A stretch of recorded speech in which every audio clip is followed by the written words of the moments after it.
The courtroom was dead silent as the judge pressed play on the laptop, and suddenly my grandmother's voice filled the room. "Scarlett, you evil little monster. Stop hitting me." But I wasn't even in the frame. 3 months earlier, I should have known something was wrong when my cousin Scarlett showed up to Grandma Rose's house with tears streaming down her face. But her makeup was perfect. "Thank goodness you're here," she sobbed into my shoulder. The smell of lavender and old wood hit me as I walked through the Victorian house, where I'd spent every childhood summer. "I found her at the bottom of the stairs this morning. She's asking for you." My heart dropped. Grandma Rose had raised me after my parents' divorce. At 28, I was finally making her proud, running my own physical therapy practice, helping people walk again. The ambulance was pulling away as I ran up the steps. But something felt off. When I asked what happened exactly, Scarlett explained she'd come by to check on Grandma like she always did, dabbing her eyes with a tissue that came away clean. No mascara. No foundation. She said she'd found her just lying there at the bottom of the stairs, kept saying my name over and over. The way she said my name made my skin crawl. I should have trusted that feeling. At the hospital, Grandma Rose looked small in that bed, silver hair spread across the pillow like spilled moonlight. Her left arm was in a cast, fingers swollen purple. But her eyes were sharp when they met mine, laser-focused, like a hawk spotting prey. "Maya, honey," she whispered, glancing nervously toward the door. "I need to tell you something." Scarlett stepped forward quickly, designer heels clicking on linoleum. "She's confused." The fall scrambled her memory. But I could see it in Grandma's eyes. That same sharp intelligence that had helped her run a successful business for 40 years. "What do you remember?" Scarlett's jaw tightened imperceptibly. "Someone pushed me. Hard. From behind." Grandma's voice cracked like breaking glass. "Maya, someone pushed me down those stairs." The room temperature dropped 10 degrees. Fear flickered across Grandma's weathered face. "I can't remember faces. Everything's fuzzy. But I know it wasn't an accident. I know." Scarlett started crying. Loud, dramatic sobs that echoed off the hospital walls. "I can't handle this," she wailed, pressing her palms against her temples. "What if whoever did this comes back? What if they try to finish what they started?" The performance was flawless. Almost. But I caught it, the split second where she checked my reaction before the next sob. Like an actress waiting for her cue. Over the next week, I practically lived at the hospital. I brought Grandma her crossword puzzles, her chamomile tea, her favorite romance novels with the dog-eared pages. But I noticed things. Scarlett always steered conversations away from the accident like a GPS rerouting around traffic. She'd leave whenever doctors discussed recovery timelines. And she kept checking her phone during visiting hours, texting, scrolling, completely disengaged from the woman who'd supposedly raised her too. And she kept asking about Grandma's will. "Has she updated her estate planning recently?" Scarlett asked Thursday in the hospital cafeteria, stirring her coffee with mechanical precision.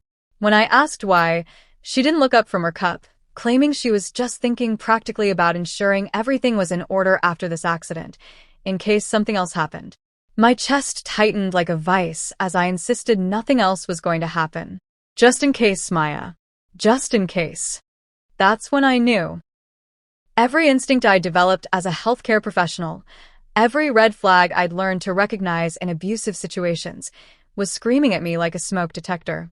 Scarlett had pushed our grandmother down the stairs. My own cousin. The girl who taught me to braid friendship bracelets when we were kids.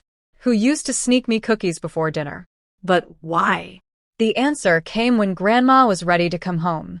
As I helped her into my car, Grandma gripped my arm with surprising strength and revealed she'd been pretending to have memory problems. My hands froze on the steering wheel. Because I remember everything, Maya. Every single detail. Every word. Every sound. The world tilted sideways. I remember Scarlett asking about my will 2 weeks ago. And I remember exactly what happened when I told her I was leaving everything to you. I pulled over to the side of the road, hands shaking like leaves in a hurricane. She pushed me. Grandma's voice was steady as bedrock. "When I told her I'd changed my will last month, that you were getting everything because you actually take care of me," she snapped. Started screaming it wasn't fair. Then shoved me hard when I walked toward the phone to call you. Why didn't you tell the police? Because she's family. Blood. But Maya. Her voice dropped to a whisper. I've been watching her these past few days. I don't think she's done. Grandma was right. 3 days later, Scarlett showed up at my clinic after hours. The parking lot was empty except for my car, streetlights casting long shadows across the asphalt. She announced we needed to talk, locking the door behind her with a decisive click. The building was tomb quiet. Fluorescent lights cast harsh shadows across her face, making her look skeletal as she mentioned that Grandma Rose's memory was coming back. I kept typing patient notes, not trusting myself to look up. She's starting to remember things that didn't happen. Fabricating stories. She thinks someone pushed her. Maybe someone did. The silence stretched between us like a tightrope. Maya. Scarlett's voice turned arctic. Grandma Rose is confused. Traumatized. These delusions could destroy our entire family. The trap was being set. What are you saying? Maybe it's time for professional care. Somewhere she can get proper help for these memory issues. These paranoid episodes. I understood her full plan now. Silence Grandma permanently. Get her declared incompetent. Control everything. What if I said no? Scarlett's smile was sharp enough to cut glass. Then you'd force me to tell everyone the truth about what you did to her. The room went silent as a grave. How you pushed your own grandmother down those stairs because you were angry about medical bills eating into your inheritance. How you've been manipulating and gaslighting her for months. My blood turned to liquid nitrogen. I have witnesses ready to testify about your anger problem, Maya. People who'll say you resented having to care for her. That you complained about the financial burden. She stood up slowly, like a predator rising. I've already talked to 3 of your old college friends. They remember how you used to lose your temper. How you threw that vase sophomore year. The trap was perfect. She goes into care voluntarily, Scarlett continued, walking toward the door with measured steps, or I go to police tomorrow with elder abuse concerns. And a very compelling story about your history of violence. Her hand rested on the doorknob. You have until morning to decide. But Maya? She turned back, eyes glittering. If you try to fight me on this, I will destroy you. Your reputation, your business, your relationship with her. I will take everything. But she'd made one fatal mistake. She'd underestimated how much Grandma and I loved each other. Because Grandma had been planning too. Every light was blazing when I got to her house at midnight. She was waiting in the living room with tea and a manila folder, looking more alert than I'd seen her in years. She threatened you tonight, Grandma said calmly, not even looking up from her crossword. I know. She called me afterward with the exact same story. Word for word. She opened the folder and pulled out a small silver device no bigger than a matchbox. Wireless camera. Voice activated. Military grade. I've had them in every room of this house for 6 months. My heart stopped beating. I have crystal clear video of Scarlett pushing me down those stairs. Audio of her screaming about deserving my money more than you. Recordings of every single conversation since the accident. I stared at the device. Why didn't you show police immediately? Grandma's smile was sharper than her best kitchen knife. Because I needed to see how far she'd go. How much damage she was willing to cause. Now I know this isn't just about money, Ryan. It's about complete destruction of anyone who gets in her way. The hunter was about to become the hunted. Grandma walked me through everything methodically. She documented Scarlett's lies, built an airtight case, consulted with a lawyer who specialized in elder abuse. She'll destroy your reputation first, then have me declared incompetent, Grandma explained, spreading photos and transcripts across her dining table like evidence in a war room. I've seen her do this pattern before, sweetheart. Scarlett doesn't just win, she obliterates. What's the plan? Grandma's smile could have powered the whole house. We give her exactly what she wants. Let her think she's won. Then we spring the trap. The next morning, I called Scarlett and conceded that maybe Grandma needed professional care. The surprise in her pause was audible, followed by barely contained satisfaction as she informed me she'd already found a place. Very discreet, very isolated, where Grandma would be comfortable. We arranged to meet at 2 p.m. She had no idea she was walking into an ambush. Scarlett arrived looking like she'd stepped off a magazine cover. Professional blazer, perfectly styled hair, flowers in hand. Picture-perfect family concern. How is she today? Confused. Scared. Keeps talking about people trying to hurt her. I led her to the living room where Grandma sat in her favorite chair, looking frail and defeated. "Hi, Grandma Rose," Scarlett said softly, kneeling beside the chair. "We found you somewhere safe. Somewhere you'll get the help you need." "I don't want to go anywhere. This is my home." Scarlett's mask slipped for just a microsecond. "You can't take care of yourself anymore. You're having delusions about people pushing you downstairs. That never happened." "I'm not making anything up." Grandma stood slowly, moving like every bone ached. "Someone did push me. Someone who wanted me dead. And I know exactly who." Scarlett's jaw tightened visibly. "Your memory isn't reliable anymore, Grandma. The doctors explained this." "My memory is perfect." Grandma walked to her mantelpiece with deliberate steps. "I remember every conversation, every threat, every lie." She picked up the silver device. "What do you think this is, dear?" Scarlett went white as printer paper. The silence was deafening. "It's a camera. Voice activated, motion sensing, cloud backup enabled. Recording everything in this house for 6 months. Including the morning you pushed me down those stairs." Scarlett knocked over her water glass, standing up, liquid spreading across the hardwood. "You're lying. You're confused. Want me to play the footage right now? The part where you scream about deserving my money?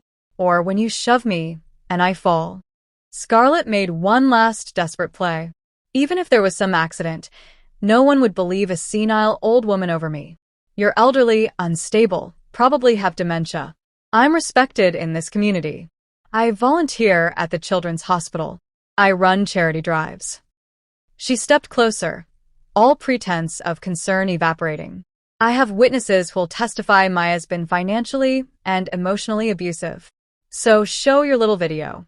See who the jury believes, the confused old lady or the upstanding community member." Grandma's smile was absolutely radiant. "I've been recording this conversation too, sweetheart.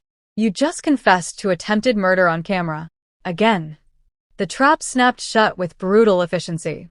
Scarlett lunged for the phone on the side table. I caught her wrists, feeling her nails rake across my skin.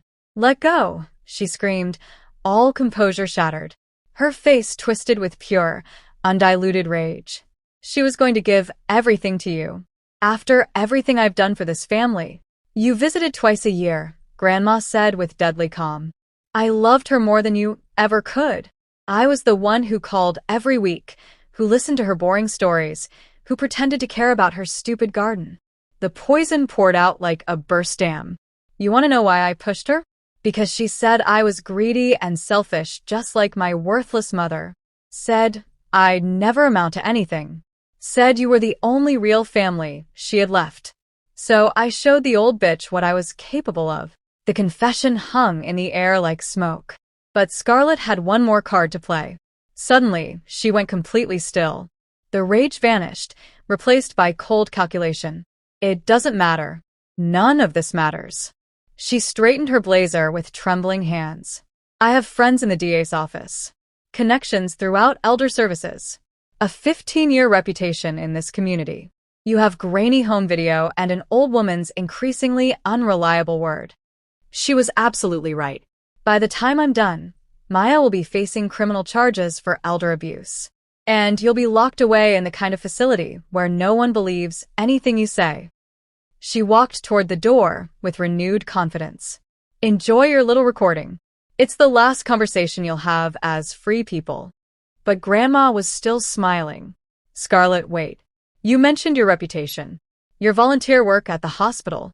What about it?" "Well, I've been thinking about that. And I realized you're absolutely right. Reputation is everything in a small town like this." Grandma Rose held up her phone with a steady hand. "Which is why I've been live streaming this entire conversation to Facebook." Scarlett's face cycled through every emotion known to humanity. "You what? Live streaming? To my Facebook page. The one with 800 followers from church, the hospital auxiliary, and the garden club. Grandma squinted at her phone screen. 437 people watching right now, including your boss at the children's hospital, and the coordinator of your charity drive, and several board members from the organizations where you volunteer. I looked over her shoulder. The viewer count was climbing like a rocket. Comments were flooding in faster than I could read them. No. Scarlett's voice cracked. No, you didn't. Oh, but I did. I also sent the original video, the one of you pushing me down the stairs, to the police department about 20 minutes ago, along with copies of every recording, a detailed timeline, and a full statement. The doorbell rang like a death knell. Through the lace curtains, I could see 2 police cruisers in the driveway, red and blue lights painting the afternoon crimson. They're here to arrest you, Scarlett, for attempted murder, elder abuse, fraud, and conspiracy. Scarlett sank to her knees on the hardwood floor, designer skirt pooling around her. This isn't over, she whispered, but her voice held no conviction. I'll find a way to... No, Grandma Rose said, kneeling down beside her with surprising grace. It is over. And do you know why? Her voice was kind but implacable. Because you forgot the most important thing about our family. We protect each other, no matter what, and we never, ever give up. The police knocked with authority. Detective Morrison's voice carried through the door. Police? We have a warrant. Grandma Rose stood up, smoothing her dress. Coming, she called out cheerfully. As she walked to answer the door, she looked back at Scarlett one final time. Oh, and dear? The live stream has over 2,000 viewers now. I do believe you're about to become quite famous. 6 months later, I was in my office, my new, significantly bigger office, when the text message came through. Sentencing today. 18 months in prison, 5 years probation, restitution of $50,000 to your grandmother for medical expenses and emotional distress. It's finally over. Detective Morrison. I leaned back in my leather chair and surveyed my expanded physical therapy practice. The space was twice the size of my old clinic, with state-of-the-art equipment and a team of 6 other therapists. Grandma Rose had insisted on investing in my business, with part of the restitution money. It's what family does, she'd said. We lift each other up instead of tearing each other down. But the real victory wasn't financial. The live stream had been viewed over 2 million times in the first week. Scarlett's carefully constructed reputation had crumbled overnight like a house of cards in a hurricane. The children's hospital had terminated her volunteer position within hours. The charity she'd been running had discovered significant financial irregularities and filed their own criminal charges. More importantly, 12 other people had come forward with their own stories of Scarlett's manipulation and abuse over the years. Her ex-husband, former business partners, even her own mother, who'd been estranged for a decade. The pattern was always the same: charm, manipulation, betrayal, total destruction. She was finally being held accountable. Grandma Rose had become something of a local celebrity, the hidden camera grandma, as the news stations called her. She'd been interviewed on 3 morning shows, had a standing invitation to speak at senior centers about protecting yourself from family financial abuse, and had even been contacted by a documentary filmmaker. I never thought I'd be famous at 82, she told me last week, laughing as she showed me her 15th interview request. Your grandfather would get such a kick out of this. But the best part was simpler than fame or money. It was the way she looked at me now, the same way she'd always looked at me, actually, with complete trust and unconditional love.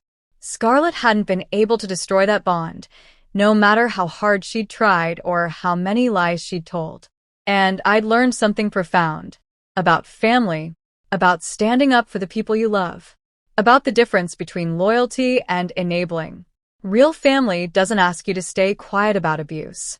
Real family doesn't ask you to sacrifice your truth for their comfort. Real family doesn't ask you to choose between love and justice. My phone buzzed with another text. Dinner at 6?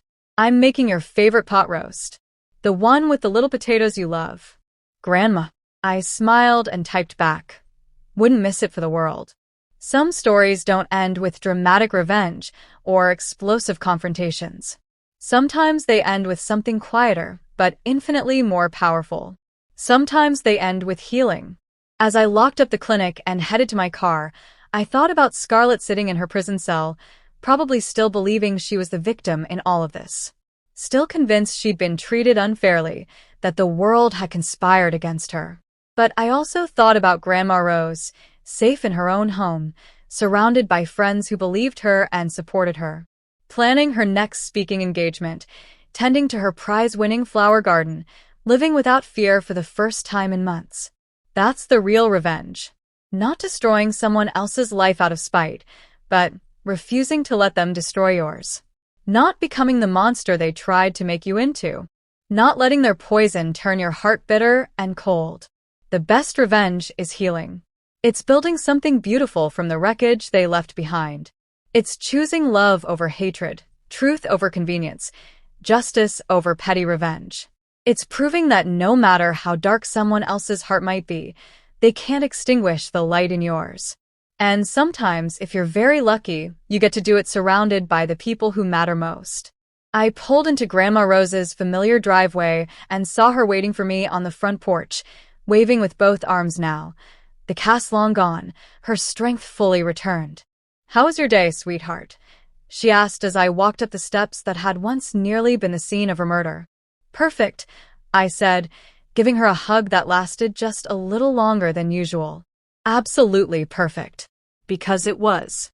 If stories like this gave you chills and you found yourself rooting for Grandma Rose, hit that subscribe button because I've got more incredible stories of justice being served that will absolutely blow your mind.